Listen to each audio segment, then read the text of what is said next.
नमस्कार साथियों। जीवन पथ को बताने वाली और सही राह पे लेकर चलने वाली श्री हरिवंश राय बच्चन जी की एक काल जी कविता मैं आप लोगों के सामने पढ़ने जा रहा हूं। पूर्व चलने की बटोही बाट की पहचान कर ले। बटोही या निराही और बाट या निरास्ता। हरिवंश राय जी कहते हैं कि हे राही, हे बटोही, चलने के पहले हमें किस रास्ते पे जाना है, हमारे जीवन का क्या लक्ष्य होना चाहिए, हमारे जीवन का क्या उद्देश्य होना चाहिए, सबसे पहले उसकी पहचान करना बहुत जरूरी है। गोल सेट का होना जरूरी है। लक्ष्य का निर्धारण होना जरूरी है कि हमें जाना कहाँ है। आगे की पंक्ति में कहते हैं, पुस्तकों में है नहीं छापी गई इसकी कहानी, हाल इसका ज्ञात होता है हाल इसका ज्ञात होता है न औरों की जबानी, अनगिनत राही गए इस राह से उनका पता क्या। अनगिनत राही गए इस राह से उनका पता क्या, पर गए कुछ लोग इस पर छोड़ पैरों की निशानी। पर गए कुछ लोग इस पर छोड़ पैरों की निशानी, यह निशानी मुख होकर भी बहुत कुछ बोलती है। यह निशानी मुख होकर भी बहुत कुछ बोलती है। खोल इसका अर्थ पंथी, पंथ का अनुमान कर ले, पूर्व चलने की बटोही बाट की पहचान कर ले। मित्रों, हम अपने जीवन का ध्येय किताबों में, कहानियों में, पुस्तकों में खोजते हैं। वेदों में, पुराणों में, कुरानों में खोजते हैं। हरबंस राय जी कहते हैं कि पुस्तकों में है नहीं छापी गई इसकी कहानी। हमारे जीवन की का जो उद्देश्य है, ये वैयक्तिक होता है, ये पर्सनल होता है। और जो व्यक्ति किताबें लिखता है, वो उसका अपना अनुभव होता है, उसका अपना पर्सनल होता है। इसलिए अगर हम किताबों से अपना उद्देश्य खोजने चलेंगे तो भटका हो जाएगा। कबीरदास जी इसको अपनी भाषा में कहते हैं कि पोथी पढ़ जगमुआ पंडित भयानक होय, ढाई आखर प्रेम का पढ़े सो पंडित होय। यानी प्रेम की भाषा जो है, जो हमें जोड़ती है, हमें जीवन पथ पे अग्रसर करती है, हमें जीवन में आनंद और उल्लास प्रदान करती है, वो मात्र ढाई अक्षर का है। लेकिन जो इस शब्द के अर्थ के वही अर्थ को खोज देता है, उसका जीवन धन्य धन्य हो जाता है। जिसे मीरा को वो ये मिलता है तो कहती है, पायो जी मैंने राम रतन धन पायो, परम अमोलक सदगुरु दीन हो, निस्दिन दिन करत सवायो, चोर न लूटे खर्च न फूटे, निस्दिन दिन करत सवायो। तो मित्रों, हाल इसका ज्ञात होता है न औरों की जबानी। ये हमारे जीवन का उद्देश्य क्या है, दूसरे लोग इसको कैसे बखान करेंगे, कैसे बयान करेंगे। अनगिनत राही गए इस राह से उनका पता क्या। ऐसा नहीं है कि इस रास्ते पर, इस मंजिल पे चलने वाले हम एक ही राही हैं, हम ही राही हैं, नहीं। अनगिनत राही गए हैं जिसकी कोई गिनती नहीं है, लेकिन उनका कुछ अता पता नहीं है। ये ऐसी ही जैसे आसमान में बहुत सारे पक्षी उड़ते हैं लेकिन पैरों का निशान नहीं मिलता है। पानी में बहुत सारी जहाजें चलती हैं, नावें चलती हैं, लेकिन उसकी कोई लकीर नहीं है। वहां चलने के लिए एक दिशा सूचक यंत्र होता है। तो हमारे भी जीवन पथ पे जो हम चल रहे हैं, जिस मंजिल पे, बहुत सारे ज्ञानी ध्यानी, संत महापुरुष, ऋषि मुनि, बहुत सारे लोग उस मंजिल पे पहुंचे हैं, आनंद की प्राप्ति किए हैं। लेकिन बहुत इन्हीं गिने चुने लोग जो हैं, अपने पैरों के निशान को छोड़ गए हैं, कुछ किताबों में लिख गए हैं, कुछ बातें कह गए हैं।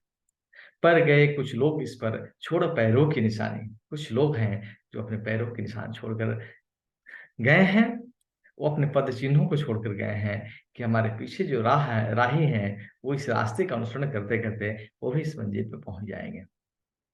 इसीलिए बहुत सुंदर सुभाषिताने में कहा गया है शब्द, महाजनों इन गतः स पंथा, महापुरुष जिस रास्ते से जाए वही रास्ता है। अब निशानी कैसी है? यह निशानी मुख होकर भी बहुत कुछ बोलती है। खोल इसका अर्थ पंथी, पंथ का अनुमान कर ले, पूर्व चलने की बटोही, बाट की पहचान कर ले।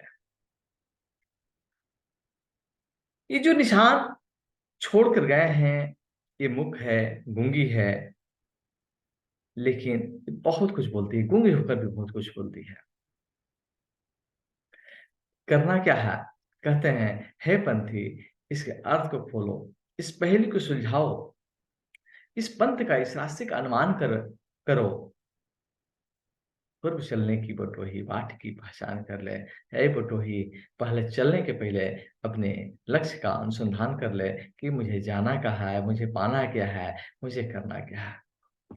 बहुत सारे लोग इस धरा से आते हैं और धरा से विदा हो जाते हैं, उनको पता ही नहीं है कि मैं इस धरा पे क्यों हूँ? मेरे जीवन का उद्देश्य क्या है? सभी लोग जा रहे हैं, वो भी दौड़ रहे हैं। अंधी दौड़ चली हुई है, मची हुई है। आगे की पंक्ति में बहुत सुंदर पंक्ति है, ध्यान दीजिएगा। है अनिश्चित किस जगह पर सरित गिरि गह्वर मिलेंगे, है अनिश्चित किस जगह पर बाग वन सुंदर मिलेंगे।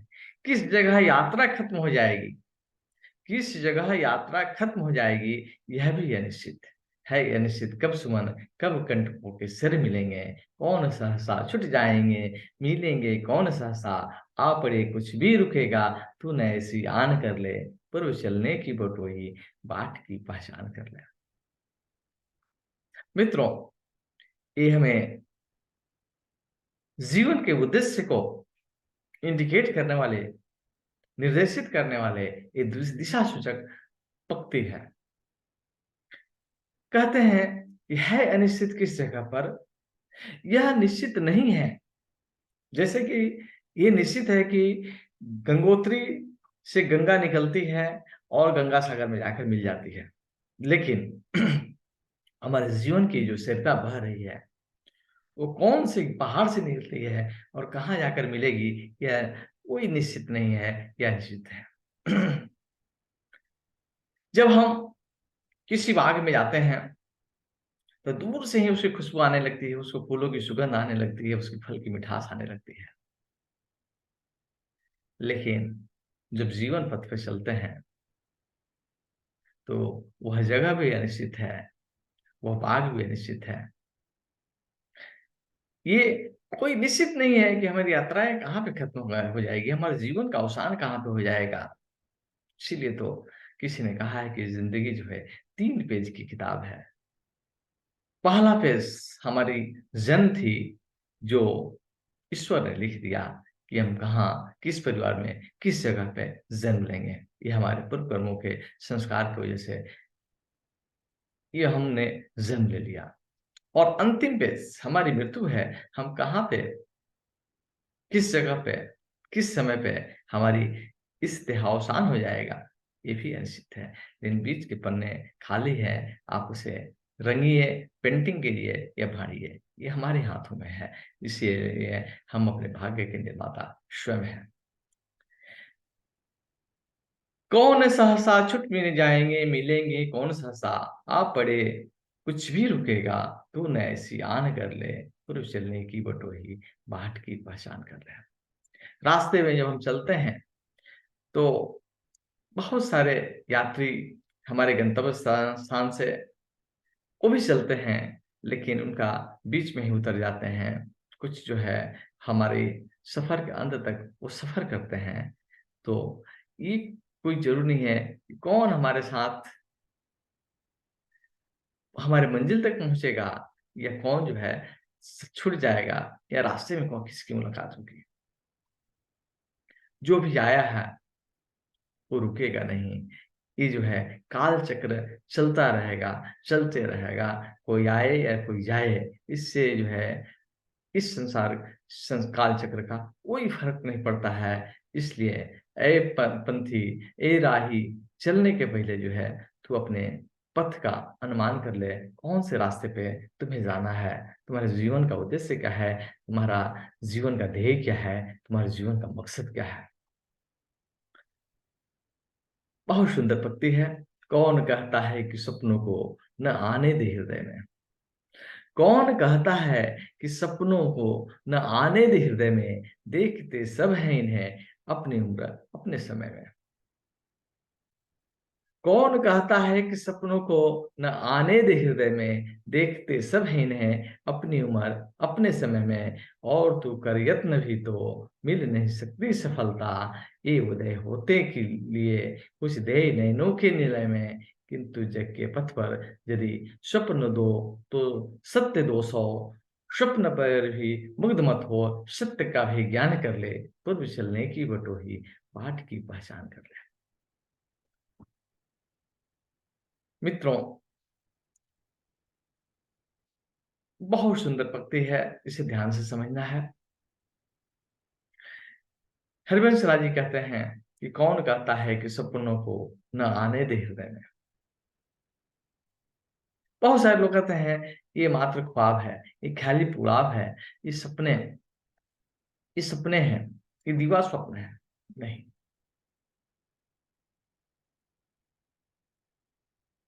कलाम साहब कहते हैं कि सपने वे नहीं जो हम सोते हुए देखते हैं, सपने वे हैं जो हमें सोने न दें। सपने हमें एक प्रेरक का कार्य करते हैं, हमें कुछ प्रेरक का कार्य करते हैं। इसलिए सपने को अपने हृदय में आने दीजिए। ये जो है हर आदमी अपने अपने हिसाब से, अपने अपने उम्र के हिसाब से, अपने अपने समय के हिसाब से सपने देखता है। जैसे एक बच्चा सपने देख रहा है कि मैं मैट्रिक करूंगा, मैट्रिक करने के बाद इंटर करूंगा, इंटर के बाद ग्रेजुएशन करूंगा, ग्रेजुएशन के बाद एक अच्छी नौकरी लूंगा, फिर मेरी शादी होगी, फिर हम जो है एकदम मस्त जिंदगी जिएंगे। एक सपने हैं। बूढ़ा आदमी सपना देखता है कि मेरी बेटी जो है अब सैनी हो गई है, उसका हाथ पीले करने हैं, परिवार की ये जिम्मेदारियां हैं, इसको मैं अच्छे से निभा दूं, तब चैन से जो है इस संसार से विदा लूं। तो हर आदमी अपने अपने समय के हिसाब से, अपने अपने समय के हिसाब से, अपने अपने देश काल परिस्थिति के हिसाब से सपने देखता है। लेकिन ये भी सत्य है कि बिना हरि कृपा तृण न डोले। कहते हैं और तू कर यत्न भी तो मिल नहीं सकती सफलता। तो कितना भी यत्न कर ले, कितना भी यत्न प्रयत्न कर ले, सफलता नहीं मिल सकती। क्यों नहीं मिल सकती? ये उदय होते लिए कुछ देह नयनों के निलय में। किंतु जग के पथ पर यदि स्वप्न दो तो सत्य 200, स्वप्न पर भी मुग्ध मत हो, सत्य का भी ज्ञान कर ले। मित्रों, सपने बहुत जरूरी है, लेकिन सपनों में उलझकर अपने जीवन को कुर्बान नहीं कर देना है, अपने जीवन को व्यतीत नहीं देना है। ये सपने जो है एक छाया है जिसमें हमें सत्य का बोध कराती है, सत्य का ज्ञान कराती है। इसलिए पूर्व चलने की बटोही बाट की पहचान कर ले। स्वप्न आता स्वर्ग का, दृग कोरकों में दीप्ति आती, पंख लग जाते पगों को, लग लगती उन्मुक्त छाती। रास्ते का एक कांटा पांव का दिल चीर देता, रास्ते का एक कांटा पांव का दिल चीर देता, रक्त की 2 बूंदें गिरती एक दुनिया डूब जाती। आंख में हो स्वर्ग लेकिन पांव पृथ्वी पर टिके हों, कंटकों की सनकों सीख का सम्मान कर ले, पूर्व चलने की बटोही बाट की पहचान कर।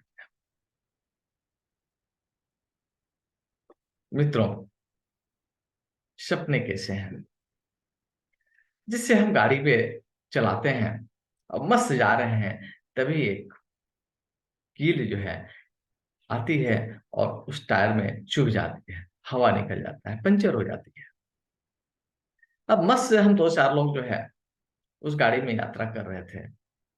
अब गाड़ी को धकेलना पड़ता है, मैकेनिक को आने तक हमें उसका इंतज़ार करना पड़ता है।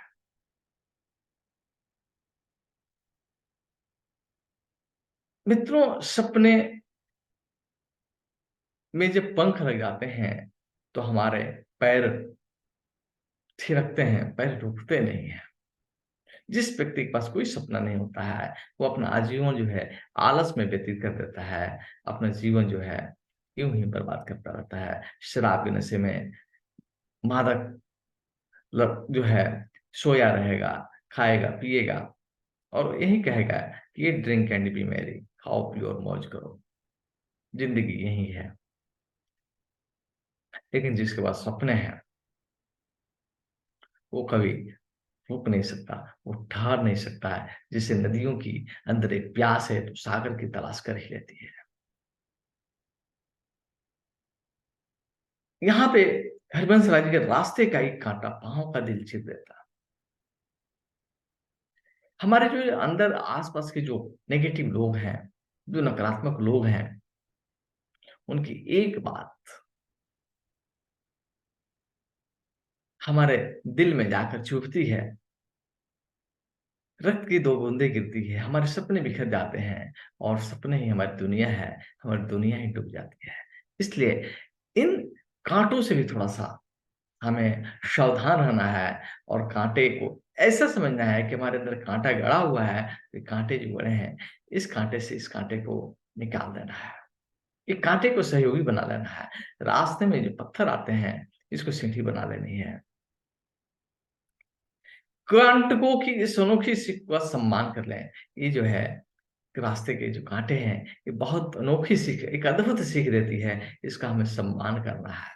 इसको बैठ कर गाली नहीं देना है, बैठकर इसको निंदा नहीं करना है, बैठकर इसकी जो है स्तुति नहीं करनी है, बल्कि इसका सम्मान करना है, इसको प्रणाम करना है और अपना जो है जीवन पथ पे आगे बढ़ते चले जाना है। जैसे एक बहुत सुंदर दृश्य है,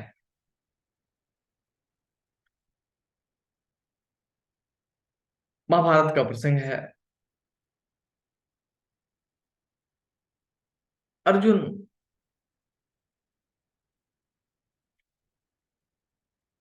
का एक निर्णायक युद्ध चल रहा था और भीष्म पितामह उस निर्णायक युद्ध में अर्जुन के सामने आ गया।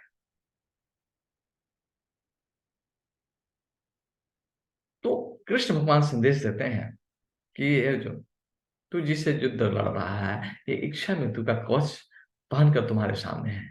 अगर सुबह से लेकर शाम तक तो इनसे जो है लड़ता रहेगा, तो इनको तुम पराजित नहीं कर सकता है, इनको तुम मार नहीं सकता है। इसलिए व्यर्थ में इनके सामने जो है लड़ाई करने से अच्छा है तो इनको नतमस्तक होकर तो यहाँ से निकल जाओ। इसलिए जब हमें रास्ते में कोई दीवार आती है, कैसे होता है, नदियाँ जब पहाड़ों से निकलती हैं, सागर तक मिलने की प्यास होती है, रास्ते में बड़े-बड़े चट्टान आ जाते हैं, तो रास्ते मोड़कर और दूसरा रास्ता बना लेती है। चींटियाँ जब जो है शक्कर लेकर चलती है, रास्ते में कोई दीवार आती है, तो अपना रास्ता टर्न करके अपने मंजिल तक पहुँच जाती है। तो मित्रों, ये बहुत आगे की पक्षी हमें जीवन की बहुत बड़ा एक संदेश देती है। यह बुरा है कि अच्छा, व्यर्थ दिन इस पर बिताना। यह संभव छोड़ यह पथ दूसरे पर पग बढ़ाना। तू इससे अच्छा समझ, यात्रा सरल इससे बनेगी। सोच मत केवल तुझे ही, यह बड़ा मन में बिठाना। हर सफल पंथी यही विश्वास ले, इस पर बढ़ा है, तू इसी पर आज अपने चित्त का अवधान कर ले। पूर्व चलने की बटोही, बाट की पहचान कर ले। अच्छा और बुरा, ये जीवन के रंग हैं। जैसे हमारे शर्ट में काला और लाल, काला और सफेद रंग होते हैं, जो उसकी खूबसूरती के लिए होते हैं। हमारे जीवन के लिए दिन और रात होती है। दिन जो है कार्य करने के लिए है और रात जो है विश्राम करने के लिए होता है। और जब हम अच्छे से विश्राम करते हैं, तो अच्छे से कार्य करते हैं, और जब हम अच्छे से कार्य करते हैं, तो अच्छे से विश्राम करते हैं। ज़िंदगी जो है, द्वंद है, 2 चीज़ों से बनी हुई है। तो क्या अच्छा है, क्या बुरा है, इस पे अपने दीन को नष्ट नहीं करना है। यह संभव छोड़ या पथ दूसरे पर पग बढ़ाना, यह संभव है, इसको छोड़कर उधर बढ़ना है जहाँ संभव है। इसी को कहा गया है, जो व्यक्ति निश्चित को छोड़कर अनिश्चित की तरफ आगे बढ़ता है, उसके हाथ से निश्चित तो जाता ही है, अनिश्चित ऐसे ही चला जाएगा। तू इसे अच्छा समझ, यात्रा सरल इससे बनेगी। जो भी आ रहा है, उसे एक पॉजिटिव दृष्टिकोण से, एक सकारात्मक दृष्टिकोण से उसे देखना है। मित्र भी तो मित्र है ही, दुश्मन भी हमारा मित्र है, सहयोगी है। वो भी हमें मजबूत करता है, शारीरिक रूप से, मानसिक रूप से। इसलिए हमें इस पे उलझना नहीं है, अपने एनर्जी को बर्बाद नहीं करनी है, जाया नहीं जाना है। और जब हम ऐसा करते हैं, तो हमारी यात्रा बहुत ही सरल हो जाती है, बहुत ही सुगम हो जाती है। सोच मत केवल तुझे ही, यह बड़ा मन में बिठाना। हर सफल पंथी यही विश्वास ले इस पर बढ़ा है। जितने भी सफल लोग हैं, जितने भी अपने मकसद में कामयाब लोग हैं, उन्होंने जो है इसी रास्ते पर, इसी विश्वास के साथ आगे बढ़ा है ना? हाथी चली बाजार, कुत्ते भूखे हजार। पीछे से कुत्ते भूखते रहते हैं, हाथी जो अपने मनमस्त चाल से चलती रहती है। निंदा करने वाले, प्रशंसा करने वाले चमचा, स्तुति वाले लोग आपके चलते रहेंगे, लेकिन जो जिसका ध्येय पक्का है, वो अपनी मंजिल की तरफ आगे बढ़ते जा रहे हैं। इसलिए पूर्व चलने की बटोही, बाट की पहचान कर लें। ऐ बटोही, आगे बढ़ने के पहले अपने रास्ते की तलाश, अपने रास्ते की पहचान करना बहुत ज़रूरी है। मित्रों, ये वीडियो अच्छी लगी है, तो कृपया लाइक करें, चैनल को सब्सक्राइब करें, और ज़्यादा से ज़्यादा अपने दोस्तों, परिजनों को शेयर करें, ताकि उनके भी जीवन पथ का पहचान हो सके, अपने जीवन को उद्देश्य प्राप्त कर सकें। इसी शुभकामनाओं के साथ मैं motivational speaker, life management coach Shyam Kumar आपसे विदा लेता हूँ। नमस्कार।